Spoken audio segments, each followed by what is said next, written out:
ти ни даш, защото това може да бъде събрано пред тебе. Издигаме Господи, прославяме те, хваляме ти, Господи, за това, което стои, за това, което прави, Господи, за това, което имаш да прави, Господи, защото милостта ти трае века, Господи.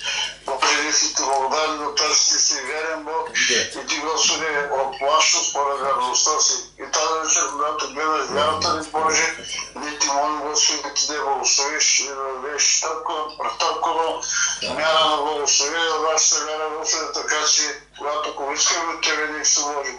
То да ни бъде дадено. Татко небесен, ние си молим. И благославяме, Господи, всяко семейство. Благославяме всяка вода, всяка на немощ, Господи, Свети Божи, и ни казва, че в тази света жертва, това е изцеление на благословение. Благодарим ти, Боже, за тази света жертва, че тази вечер, Господи, Господи, място, в което, Господи, ние да искаме от Тебе. И в тази свята жертва, Господи, ние получаваме и имаме, Господи, добър отбор. Молим ти се, Татко небесен, благослови, Боже, моите брати и сестри, Господи, благослови и накрая и пастора, Господи. Благославяме, Господи, благословното име и се моля да съвършено усиление и благослови над Него, така че, Господи, тези крака да следват и да се оповават и да се надяват само единствено на Господа. Боже, Исусе, само Тебе имаме, никой друг нямаме. Няма друг такъв Бог като Тебе. Други богове имат, но не чуват и не отговарят. Но Ти си истински, Ти си живият, Ти си реалният. Алелуя, Ти си вездесъщият. Ти си всемогъщият Бог, който чуваш, отговаряш, благославяш. Единствено да се макар и ние да млъзваме. Боже, Ти благославяш според Твоето време, Святи Боже, защото наистина Ти си в точното време се движиш. Господи, благодарим Ти. Молим Ти сега и за брат Валю, за сестра. Молим Ти, Господи, в името на Исус и кръвта на Исус за пълното изцеление и благословение. Господи, ние си тълката в Христа на тялото, в Христа на семейност, да се молим един за друг, Господи, за да оцелеем мъж. О, молим Ти тази вечер, Господи, благослови Словото си Татко небесен. Нека това Слово изнесе в него се да проработи и да дава плод вътре в нас. Господи, оставяме всичко в Твоите ръце и вярваме, че и знаем, че нужното и потребното може за нас, Господи, Ти ще го извършиш тази вечер. В името на Исус сега ще оставаме в Твоите ръце и Ти благодарим за това, че ние от ден на ден, Господи, се решаваме да Ти познаваме и искаме, Господи, да дадем от Твоето познание. Колко е добро, Господи, когато искаме, Боже, да Те познаем, тогава в нас идва променен характер, Господи, тогава Господи, Ти си явявай, Боже, вътре в нас. Боже, и наистина казваме ние да сламем плътта си, за да може Христос да бъде огнянато вътре в нас. Благословено да е святото име, Боже, свят. Отпреди тази вечер, Господи, сърцата ни, Боже, за да приемем Твоето вечно Слово. Словото на истината, Словото на живота. Алелуя! Благодаря Ти, Господи, за това, че наистина Ти ще ни нахраниш и Ти ще ни напълниш в своите думи. Думи, Господи, които ще ни промениш и ще ни дадат вечен живот. В името на Исус сега, благослови нас, благослови нашите семейства и както казваме в молитвата, се стоим пред Тебе с вяра и очакваме, Господи, да извършиш нуждата и потребното за всеки един от нас. В името на Исус, Боже, Ти благодарим. Амин, Господи. Амин. Слава на Бога. Амин. Спрете микрофоните спрете. Слава на Бога. Днес с Божията помощ искам да прочитам и няколко стиха от Матея и после ще на място. Матея 15-14, това е едно предупреждение от Господ Исус Христос. И той там в контекста говори за фарисеите и книжници. Той каза така: тия ли се приближават при мене с устата си и ме почитат с устните си, но сърцето им стои далеч от мене. Обаче да празним се кланят. И в 14 стих вече говори, конкретно каза така: оставете ги. Те са слепи водачи, а сляп слепец са акори и дамата ще паднат в ямата. Това е страшно. Въпросът е тук наистина на кого се доверяем, кого слушаме и след кого говорим. Защото Боже каза: слепецът като върви и дамата, и този, който води, и този, който върви след него, и дамата падат в ямата. а знаем, че ямата е прерасната. Така че, ако човек следва лъжеучение, заблуди, квас, нещо, което не е библейско, самия апостол Павел каза, ако някой проповядва друго лъже, нека да бъде проклет. Виждаме какво става, колко е страшно. И когато Исус говори, ни трябва да бъдем внимателни върху всяка дума да разсъждаваме. И още повече, когато той предупреждава. Сега вижте сега, самия апостол Павел в 2 Тимотей говори за тези неща, за времето, в което живеем. И това е нещо, това е опасно времето. Кои неща казва така сега? И преди да гледаме на събитията, които стават, войни стъкове, вземете селение, наводнение, бедствия, море, глад, трусове. Да, това са неща, които стават, са реални. Но има и нищо друго, което става на църквата.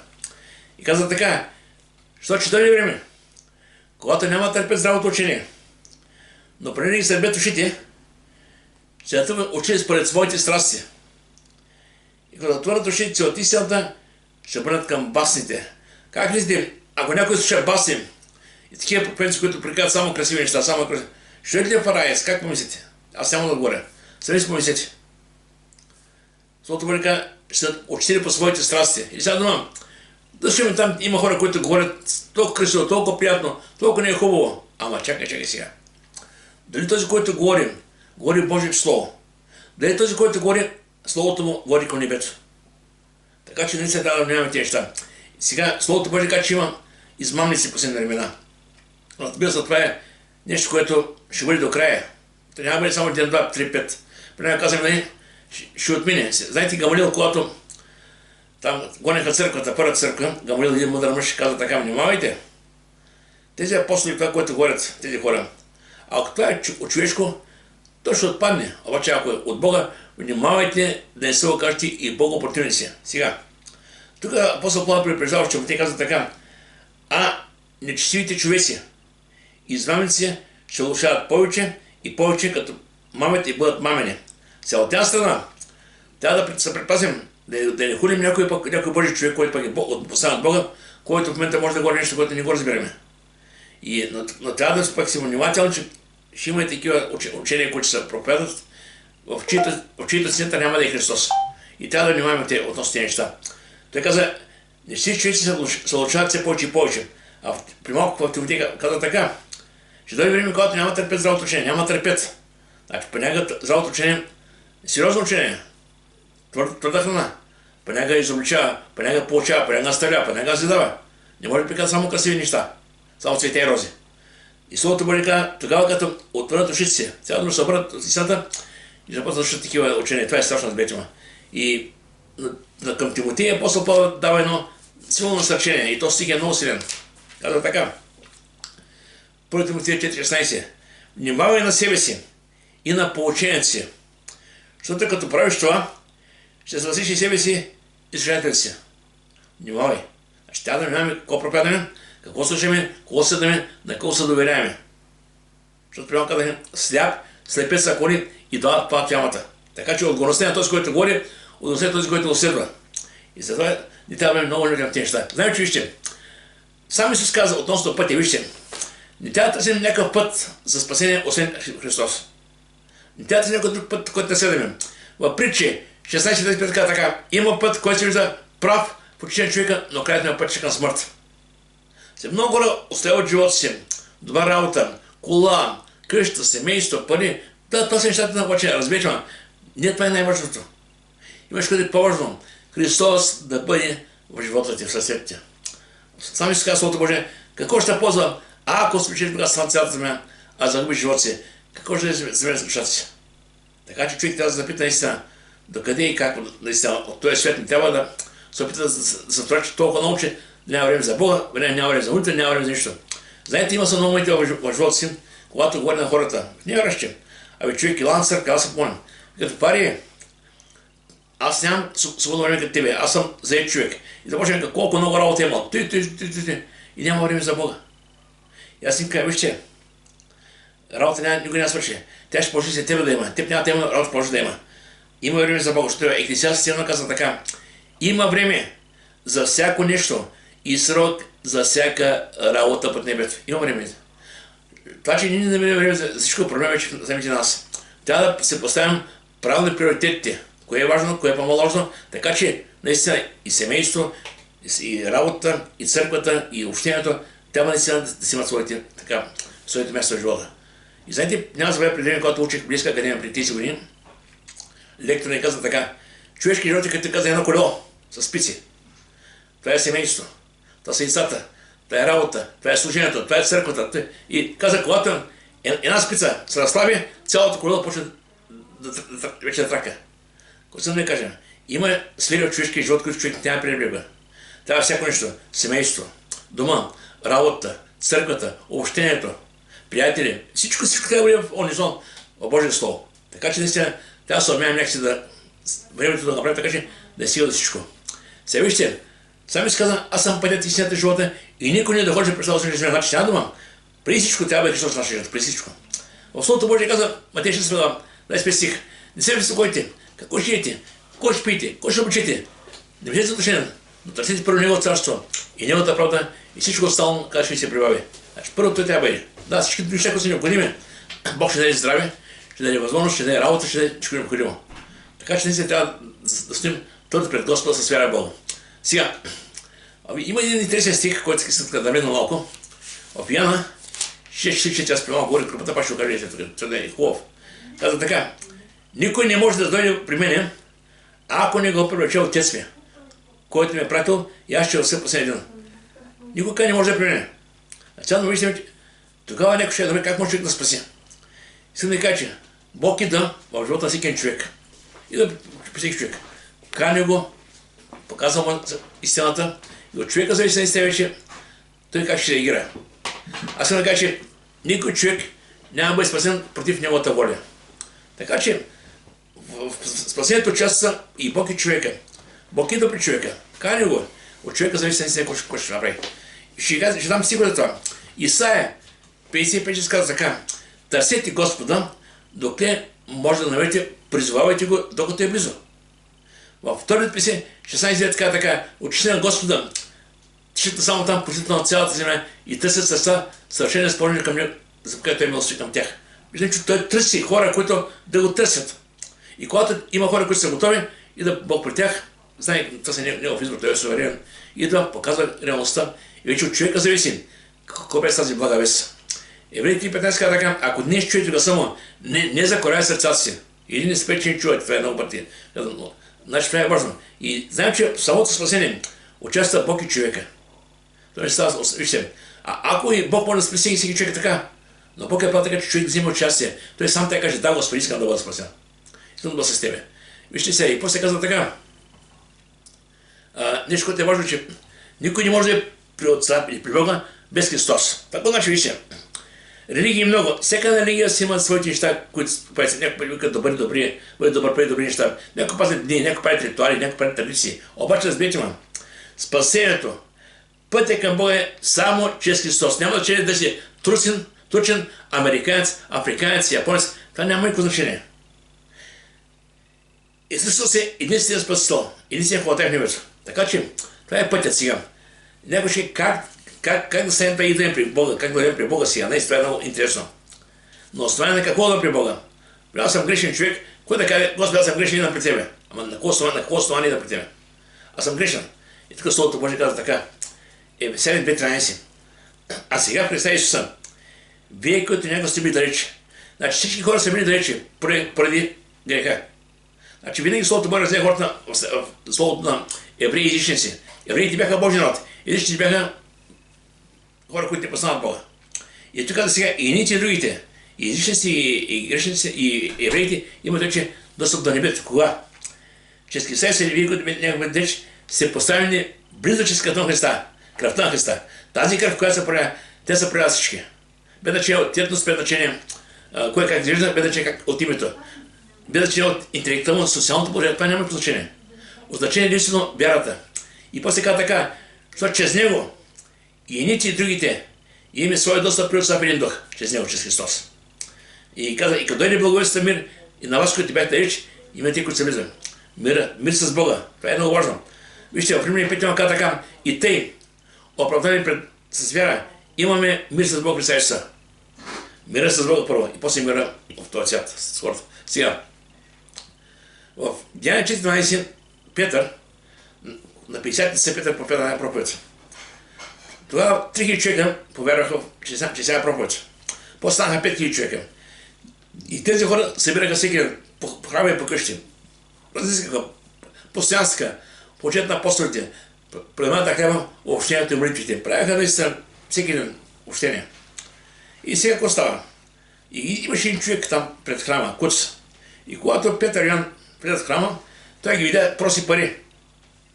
Той беше негов просяк. Куц човек. И тогава Петър каза, пари, злато се аз нямам. На котен тати дам. В името на Исуса стани ходи. И той стана почна да ходи. И влезе в храма, почна да бяга. Хората го познаваха и казаха, какво става така? Видим си, че бяха пивовария. Един куч човек от години стана проходи. Обаче малко по-късно взимаха ги Петър и ми казаха сандала. Бой. И ми казаха, повече няма да прикача твое име. И го питаха, в чие име върши всичко това? В чие име? И той каза, и няма друго име дадено между човеческите аз спасем. Няма друго име. Това е единствено име на Христос. И знаете, тогава имаше един човек, Гамалиел. Той беше един книжник, така учен човек. И той каза тогава на тези хора, които бяха станали срещу апостолите, така, внимавайте, ако това учение, което говорят тези хора, е от човеците, ще отпадне. Но ако от Бога, внимавайте да се окаже, че богопротивници. Това е много силна дума. Така че, искам да пожелая останеш сега. Исус Христос е единственият път към небето. И нещо повече, той само говори себе си, че няма друга врата, че няма друга възможност човек да спаси. Няма друга възможност, абсолютно никаква възможност. Сега някой мисли, като върши добри дела, като прави добри неща, милости и ще кажа, Бог ще зачисти, аз съм добър човек, прави добри неща. Да, ти можеш да бъдеш добър, това е хубаво, обаче твоята доброта, това не е вратата към небето. Исус казва Словото Божие, аз съм вратата. През мен, при някой, ще бъде спасен. Ще влиза чрез и пак ще се намира. Влиза се в небето чрез покаяние в името на Господ Христос. Исаия 45:20 казва така, към мен погледнете и спасени бъдете всички земни краища. И сега, на къде вървим? На кого се доверяваме? Кого следваме в живота си е наша лична отговорност. Значи, това е много важно. При някои хора така, аз отивам в някоя църква, там те голяма църква, много хора, толкова хубаво, обаче добре, нямам чуто, не искаш. Въпросът е, словото, което е към тебе, дали това слово говори към небето или просто нещо е красиво, така нещо е добро. Само така изглежда. Словото, което ще учим, трябва да е от тук. Извора е словото от тук, от Библията. Вижте, Библията и Святи Дух са двете неща, които Бог е оставил, чрез които навърни на тази земя. Да, има църкви, има общение, има пастори, това е много хубаво. Въпросът е, че извора е Словото Божие. И когато има лъжеучение, заблуди, ние веднага може да ги разпознаем, защото Святът е в нас, Словото е в нас. Аз имам моменти, в които поставям в някоя църква и когато чувам от навън се говори нещо недобро. Знаете какво правя? Идвам в църквата. Какво да прави там? Просто разберете ме. Стойте там, където се проповядва Словото Божие. Има Слово, което спасява, има Слово, което разгражда. Има Слово, което назидава, изгражда, има Слово, което убива. Така че е важно наистина. И Словото Божие казва, че последни времена тези мошеници още са повече се умножават. И тук ще в Словото Божие казва така. Не знаете, че комуто предават себе си. Така говори, че всеки човек сам предава себе си. Или на Бога, или на Сатана, и на греха. Няма следно положение. И казва така. Слуги се на онзи, който се покорявате. Било на греха или на послушанието. Греха, който докара смърт, послушанието, което докара живот и правда. Това е, вижте, няма следен път, няма следна възможност. Има хора, които казват така, аз уважавам Бога, уважавам вярваща, не искам чак толкова да бъда, не искам да бъда чак толкова едва не се отдам. Това е заблуда. Ти ако обичаш Бога, ако си да бъдеш с Бога, ще бъдеш в църквата, Божие царство. Няма как да обичаш Бога да си дано от църквата, да си дано от общението. Ден забравя, кога беше голяма заповед, когато запитаха Господа. Дойде един човек и каза, Господи, коя е голяма заповед? Той каза, да възлюбиш Господа своя Бог. Това е заповед от Бога. И второ беше, да обичаш ближника като себе си. Това са две заповеди, на които виси целият закон и кае всичко. Защото ще кажа, вижте, правилата са добри. Прави това, обаче, ако не вършиш всичко това без любов, на полза. Ти първото нещо, което е важно, когато дойдеш при Бога, когато се покажеш, Бог дава, излива с тебе Святи Дух и наистина влива и любовта, има Божия дух в сърцето ти. И както кажа, че каза така, относно Святи Дух и Слово, това са двата индикатора, с които можем да разпознаем това, какво слушаме. Без значение този, който проповядва, дали го познаваш или не. Без значение дали някой видна личност или не. В значение е това, което говоря. Именно Святи Дух и Словото Божие. Това е комплектът, който наистина ти дава да разбереш истината от заблудата от лъжата. В Йоанна 6:63 Исус казва така: думите, които съм говорил, дух са и живот са. Самия Исус, когато проповядваше, фарисеите се чудиха, казаха, този човек проповядва като има един, който има власт. Да, той проповядва като един, който има власт. Наистина, те го следваха. Защо? Разбираш, че има нещо там. Те не го познаха в пълнота, но самото слово, което говореше, присъствието на Святи Дух и това, което им говореше, ги научи да го следват. И винаги пъти Христос имаше хиляди по хиляди, които го следваха. И сега важно искаме да кажа и днес сега.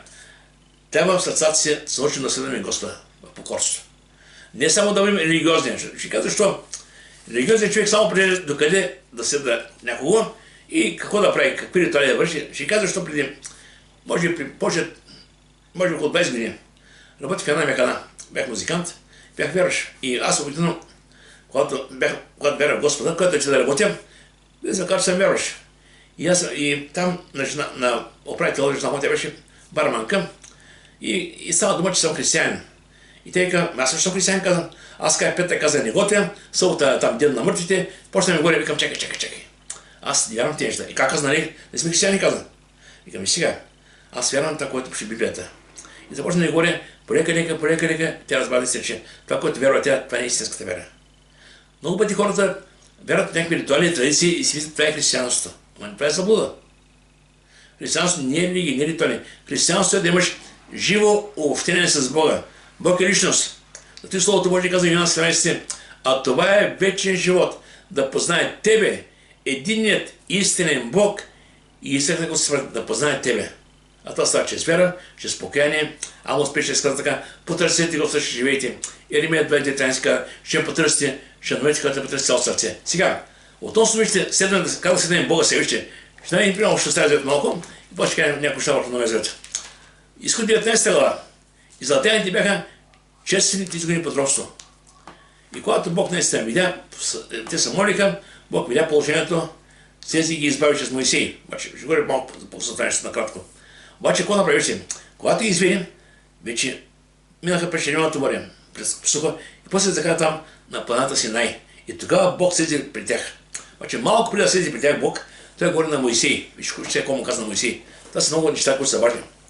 Той каза едни думи на Моисей, които Моисей трябва да каже на израелтяните.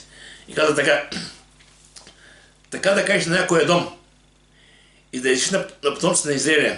Вие видяхте какво строих на египтяните и как вас носих на орлови крила и доведох ви пред себе си. Виждаме ангажимента. Бог избрави народ, чрез Авраам, и народ Израел, тук ги направи, евреи. И вече този народ бяха дълго години под робство, честните изгодни. Ако такава неща бяха претърпят много неща, когато излизат към Бога, Бог ги спаси, ги избави и доведе при себе си. Това е нашия Бог, разберете ме. Бог винаги има самото му Бог иска в същността си да спасява хората, не да ги отблъска. И виждаме сега, че Бог каза милост към един народ Израел. Но по-късно че тази милост вече към целия свят, чрез Христос. И сега нека да погледнем какво става сега. Тогава каза, носих на ордови крила. Обаче тогава това бях един народ. Обаче сега ще направите разлика сега. Тогава говореше, каза, този народ ще бъде мой. Обаче, сега, кои са негов народ? Словото Божие каза така, а онези, които го приеха, вече ми се Йоанна, Новия Завет, даде право да станат Божи чада. Там говори за народ. Вече представя нещо много по-емтинно. Божи чада. Всеки един, който приеме Христос, за своя смисъл, той е Божие чадо. И наистина това е нещо уникално. Не само, и това е еднократно. Приема на добре. Обаче отдал вече има и водителство, той да живее в нас. Да наводи, да наклони, да наставява, наистина да ни покаже пътя, по който да вървим. И казва така, Понеже които се управляват от Божи дух, те са Божи синове. Значи, самото присъствие на Свят Дух в нас, той направляване, напътстване, даване мъдрост, ръководи нам и така. Защото не сте приели дух на родство, да бъдете пак на страх, но приели сте дух на осиновление, чрез който викаме Ава Отче. Така самия дух, свидетел създава същия дух, ще Божи деца. Слава добре. Значи, самото присъствие на Божия дух в нас ни дава увереност, свидетел си Божи деца. Без значение кой ще каже за мен. Значи, има хора, които не радват Бога и казват си Божи дете, той като си мърнал. Какъв Бог, кой Божи дете? Те гледат с тези физически очи в този свят, а Бог те приема в духа като Негов син. В Колосяни 3 ти казва така: понеже умряхте за този свят, животът ви е скрит с Христа в Бога. Твоя живот, моят живот е в Христа в Бога. Ние сме Христово тело, но това може да бъде само този, който вярва в Господа. И сега, Библията говори ясно за Бог като творец, а хората като творение. Битие 1:1. Но после Бог говори за себе си като баща и човека като Божие дете. Сега, това е малко трудно да разбираем, ще кажа защо. Понега си мислиш, как може Бог да е навсякъде? В псалмите каза, види нагоре, Бог е там, си долу, Бог е там. Няма къде виждаш Неговия дух, че Бог е навсякъде. Бог мисли за всички. Всичко е в Неговите ръце. В същото време Бог има промисъл за всеки човешки човек по-отделно. Това няма как да разберем. Това е Бог, разберете, това не е човек. Има хората там с път, не могат да разберат. Ние приемем с вярата, която Бог казва за нас. Той каза, ония, които приеха, Бог даде право на Божия да. Аз съм това, защото така пише Божие Слово. Сега, важно е да разберем водителството от Бога и да го следваме. Ще кажа, защо аз казах. Християнство е един път, който има да зариш. Това ще е началото. Това ще е пътя. Това ще ти гарантира. Имаш дълъг път, който да кажа живота си. И важното е в този път какви решения взимаш, кого следваш и как вървиш в Бога. Има хора, които тръгват, но после се заблуждават и тръгват по други пътища. Това е страшно. Исусът Божи каза, слепи водачи. Значи в момента всеки парадира да води, всеки парадира да говори, всеки парадира нещо да прави, да бъде някъде да преди. Помните, когато апостолите, Марка това описва, деца изида глава, когато апостолите искат да ми кажа, сега отивам в Иерусалим, там ще бъда предаден, там ще бъда бит, там ще разпъна на кръст, ще умра, ще разкъсна. Те тогава не разбираха това, което им говориш. Обаче, почва да се рушка сега кой ще бъде пръв между нас, кой ще бъде пръв? И тогава щата събраха и тогава Исус ги пита, за какво са приправихте ви пътя, бе? Те мълчаха, гузни. И той каза така, който иска да бъде пръв между вас, ще бъде от всички последен и всички слуга. Значи, много, защо е към тези неща? Важно е да знаем по какъв път тръгваме и кого следваме. Сега вижте, в Словото Божие ясно говори, че има два пътя. Единият път е широкия път, той е свят. Защото има хора, които тръгват по тесния, после разширяват пътя и си вървят по пътя. Аз ще кажа, ако няма, аз съм към опитен. А ако след се появява от Бога, ако няма промяна в твоя живот, радикална промяна, значи нещо не се нарисва. Нещо не е станало как трябва. Не може този велик Бог, създател на небето и земята, който е цялата вселена върху си, дойде в твоя живот и ти да можеш да бъдеш същия. Това е невъзможно. Или той не е там, или те нещо сбъркал. Разберете ме, когато Бог дойде, непременно става радикална промяна. И си когато сега Словото Божие казва така. Това е от Христос предупреждение. Влезте през тясната порта. Защото широка е порта и пространен е пътят, който води погибъл. И мнозина са онези, които минават през тях. Знаете, погледнете се, нека ми уж не вярваш, пък си минаваше по хора. А винаги така е било. И тогава бяха много еуфорията, ама Исус каза, не бой се мало стадо. Що? Знаеш колко тях са верни. На кръста Христос кой бяха? Нямаше 10 човека. Мария беше там, майката Магдалена, Исус Христос беше на кръста, майка му, Йоанн и още някой. Какво да ни кажа? 5-10 човека. Къде бяха всички хиляди по хиляди, които бяха изцелявани, освобождавани, мъртви скъсени? Къде бяха те? Нямаше ги. Така че се ме че не са важни чудесата, важен чудотвореца. Не е важно нещо друго, важен е този, който преди 2000 година кръста. Това е важната година. Той трябва в този живот. И тук Словото Божие казва, широка е портата. Значи, дяволът винаги се умява в този свят да покаже на хората света колко е хубав. Яш, пи, весели се, носи на грехи. Това показва дявол, това е широкия път. Ма както примерно казах притчи, така, има път, който се вижда прав, хубав, че човека, но краят му е пътят на смърт. Така че, а другия си казва така, Преди тясна е портата и стесен е пътят, който води в живот, и малцина са онези, които ги намират. Виждаме мнозина и малцина. Сега, двата пътя боят на далечни места. Няма как да видим. Така че е важно по кой път да приеме. Има вижте, два пътя. Има двама господари. Словото Божие казва, никой не може да бъде двама господари. И не ще видите, други ще намрази. Няма как да бъде на тези места.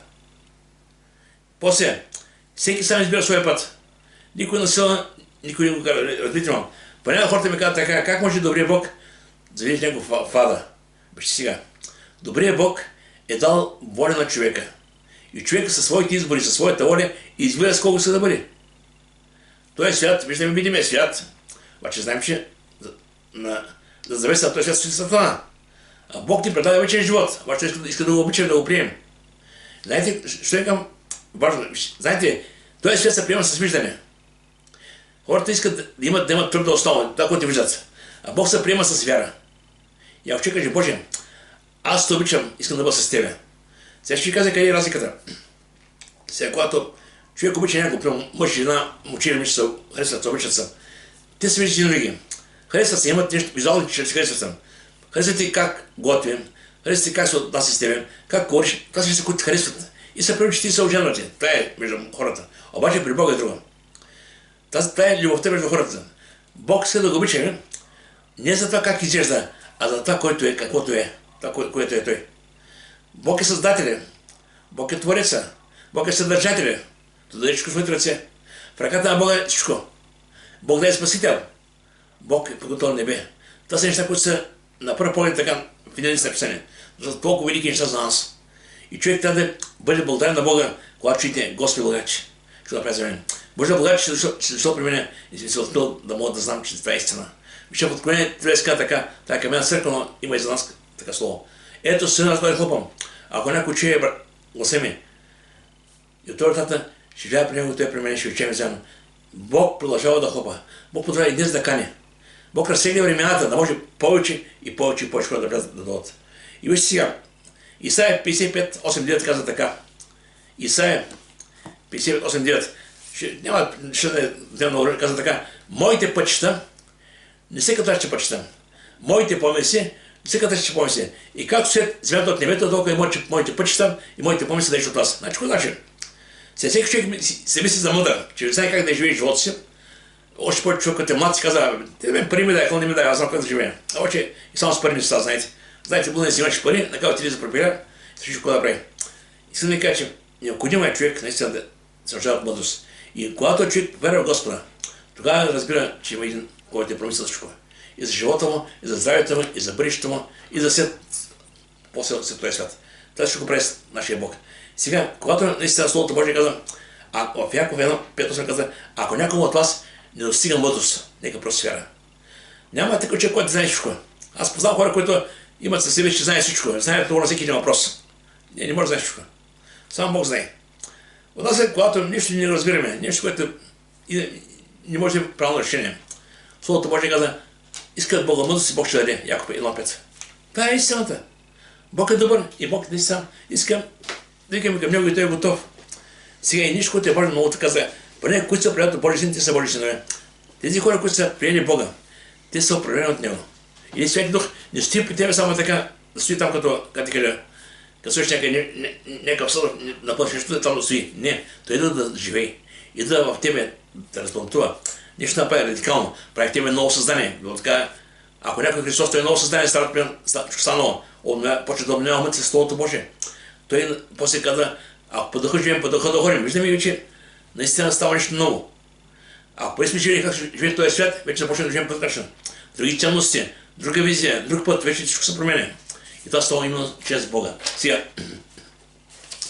искам да ви кажа колко е важно Божието водителство. Ще говоря 60 минути, не повече, но искам да ви кажа колко е важно. Важно е да се оставим Бог да наводи. Ще там се, защото види, всяко нещо има цел, има и наистина хора, които трябва да отидат, има хора, които трябва да ги заведат. Прямо казвам всеки водач. Кой е нашия водач днес? Това е много важно. Сега вижте, в Стария Завет имаше един народ, който Бог избра, Израел. И каза, това е мой народ. Има много си, които му река, ви си кажете, бъдете мой народ. Обаче те изпаднаха в робство в Египет. 630 години. Пъшкаха, бяха много зле. Това е писано в Изход, 1 глава, 2 глава. И Словото Божие казва, че когато пъшкаха, викаха към Бога. И каза, Бог видя, Бог чу и Бог слези. Завижте тази дума слези. И какво стана, когато слези? Отиде Моисей и му каза, иди, кажи на фараон да пусне моите люди. И когато ще Изход, виждаме, че Бог направи 10 чудеса. Като пусената беше най-силно, когато всяка една от пророните те умряха. Тогава от животни от хора, от езелни, тогава вече познаха и златяните. Тогава, наистина, от всички египтяни плачеха. Сега, какво съм да кажем? После излязаха от там и като тръгнаха, минаха през Червено море. Бог разли на две. Сега имаше робство, но Бог имаше за този народ, имаше обещана земя. Какво съм да кажа? И днес хората, които живеят без Бога, живеят в робство на греха. Но Бог ги обича. И Бог за тях има обещана земя, рай. Но за целта, тези хора трябва да се обърнат към Бога. Бог никога на сила няма да някой да хвали, аз сега ще се карам там. Не! Бог ще казва, ще дойде при тебе със Словото Божие. Чрез духа си ще каже, има спасител, има вечен живот. Както примерно, когато един човек се дави, някой му бъде спасителен пояс, пак ще се спасява. Така е Христос. Христос е спасителен пояс за всеки човек, всеки грешник. И сега, какво стана? Кои бяха тези хора, които Бог тогава е спасява? Ще бяха израелтяните. Те бяха негови народ. Това беше народ, който той избра, той изведе от Египет и той ги ворише. И сега нещо те можем. Имаха водач. Ако днес сме изведени от робството на греха и сме поведени към небето, има някой, който трябва да води. Сега, кой беше тогава водача? Моисей. Бог избра Моисей. Сега, ако ще Моисей, едва ли беше най-правилният избор. Защото Моисей по-рано направи на убийство. Оби човек.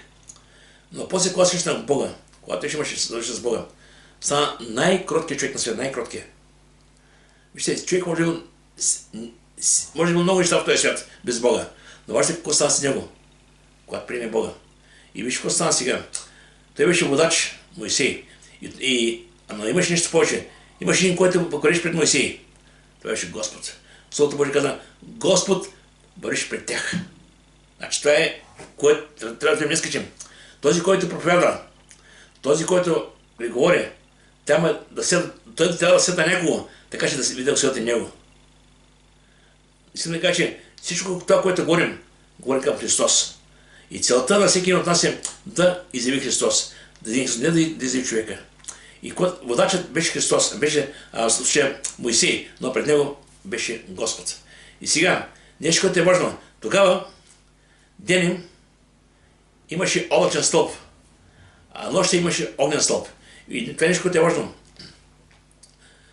Това беше от момента, който ги изведе от Египет, до момента, когато отиде в Хананска земя. Това беше периода от избрание от робство до обещаната земя. И ако може да кажа сега, да преминем днес към нас. От момента, който Бог те изведе от робство греха, до момента, който се взе при него, той е с тебе. Тогава беше стълб и облак. Сега, днеска Духа е в нас.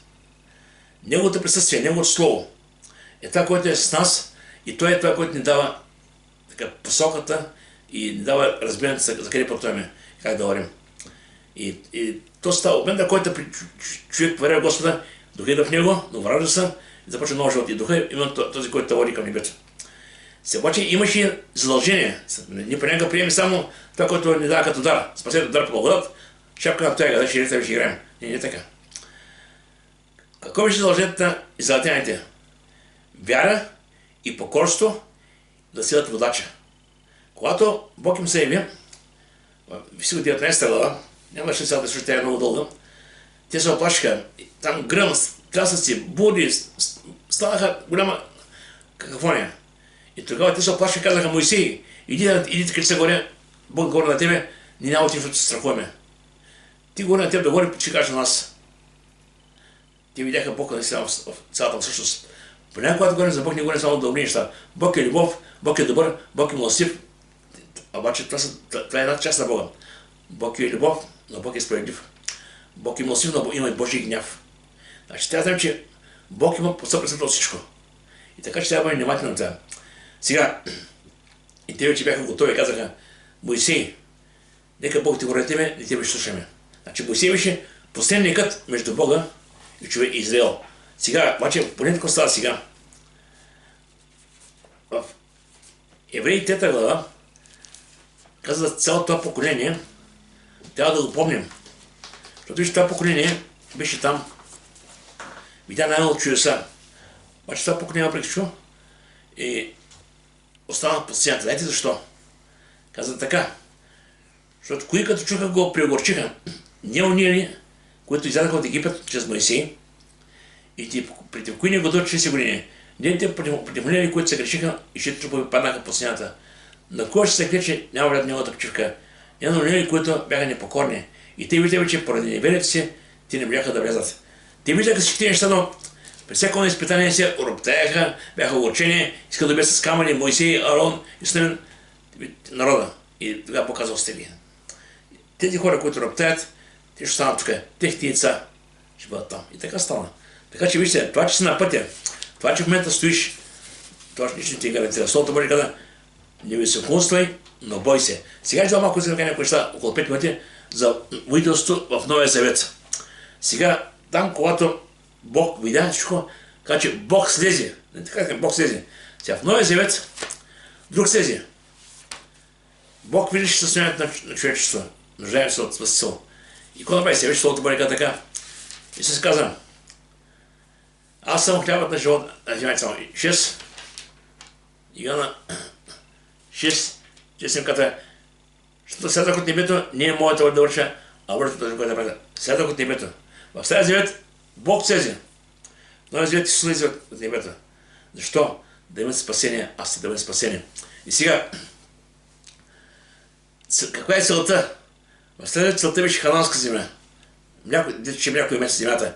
Целта в Новия Завет е вечността, небето. И Словото Божие казва така. Говорим за небесното царство.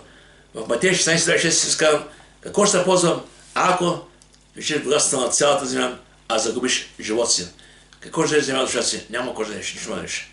И тук ти каза, защото Бог толкова възлюби света, че даде своя единороден син, да не погине не никой да него, но да има вечен живот. И днеска се вижте, тогава те седнаха Моисей. Обаче, когато говорим за вечността, има едно условие от наша страна. Условието е покаяние. Човек да спасим. Не е само необходимо това, че Христос съм раз да не е грехове. Той го направи за всички човеци. Обаче иска със себе човек да каже: да, Господи, прости ми греховете, умих кръвта си. Сега ще дам накратко. Словото Божие казва: това е добро пред Бога, който иска да спаси всички човеци. Това е Тимотей 2:4. И да да познава неистината. Бог се хората спасят. Обаче, после казва Деяния 17, апостол Павел казва така: Бог прочее, без да държи бележка за времето на невежество, заповядва на всичко на всяка се покаят. Вижте какво става. Значи, не само иска да спасим, но иска да се покаят, да с него през покаяние. И във 2 Петро 3 така, че Бог не забавя това, което е мечтал, но заради вас търпи дълго време, да могат всички да покаяние да не погинат. Божията воля за човека е спасение и покаяние. И сега, тогава в Словото Божие, Стария Завет Моисей върши хората. Днес този, който води хората, е Христос. Христос наистина това е нашия път. И Христос вижте какво е сега. Гледа така, че Христос е създал в църквата пастири, проповедници, служители, които да водят църквата към небето, но пак чрез него. И така за така. И той даде един да бъдат апостоли, други пророци, други благовестители, а други пастири учители. Защо? За делото на служението, за незнанието на Христовото тяло, с цел да се усъвършат с светиите. Този, който води, е Господ пред нас и след него. И те е много важно сега. Задължението християнина е да ходи в покорство на своя Бог. И когато човек се научи да ходи в покорство, тогава тия благословения ще бъде живота му. Ще усеща Божието присъствие, ще знае, че той е Божиите и той никога няма да отпадне. Но когато човек тръгне да живее според твоите стандарти, вече започва да излиза от пътя. Словото Божие казва така, защото това сте призвани. Преди Христос поставя за вас и оставя пример да последвате негови църкви. Пример. И се казва: мене го не ще гонят. Мене принимаха не напред. Значи човек трябва да бъде готов за всичко, което има да премине. И когато нещо премина, нека се прекъсва молитва на Господи, помогни ме наистина, премина през изпитание, помогни наистина с тебе да премина. И вижте, завърши си инстинкт, който е много важен. В една 10 глава, това са стих, които дават сигурност на християн, на този, който следва Христос, сигурност в него. За така, моите овце слушат гласа ми. И аз ги познавам и те ме следват. И аз им давам вечен живот. И те никой няма да загинат, никой няма да гребе от ръката ми. Виждаме какво става.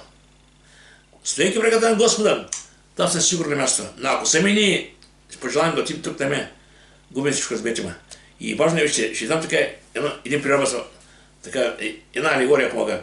В Стария Завет, водача беше Моисей, имах облака, имах огнен стълб.